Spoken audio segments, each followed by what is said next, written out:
নমস্কার বন্ধুরা, কেমন আছো সবাই? রোজগারের মতো আবারও চলে এসেছি কি রান্না করেছি তা নিয়ে। তো আজকে তো শনিবার, নিরামিষ। তো চলো নিরামিষে কি রান্না হয়েছে।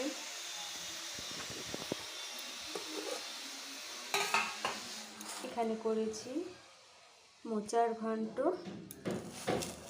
এর আগের দিনের মোচাটা তো খেতে পারিনি, তিতে হয়ে গেছিলো।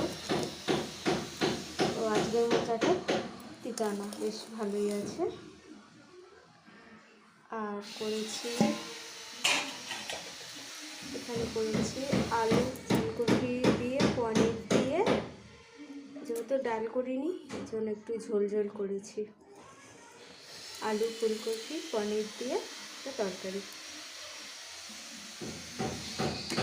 সাথে ধোয়া ওঠা গরম ভাত।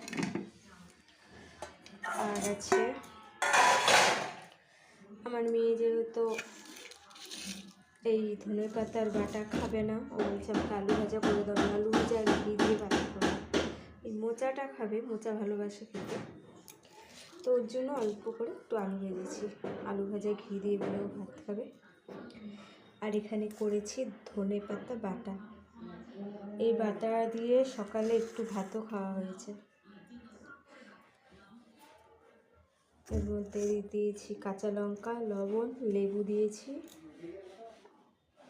আর লঙ্কা তো আছেই। তো যাই হোক, এই ছিল আজকের মেনু। ধনে পাতা বাটা, আলু ভাজা, মোচার ঘন্ট, আলু ফুলকপি পনিরের ঝোল, ভাত। তো সবাইকে শুভ দুপুর। কে কী রান্না করছো কমেন্ট করে জানাবে। সবাইকে টাটা।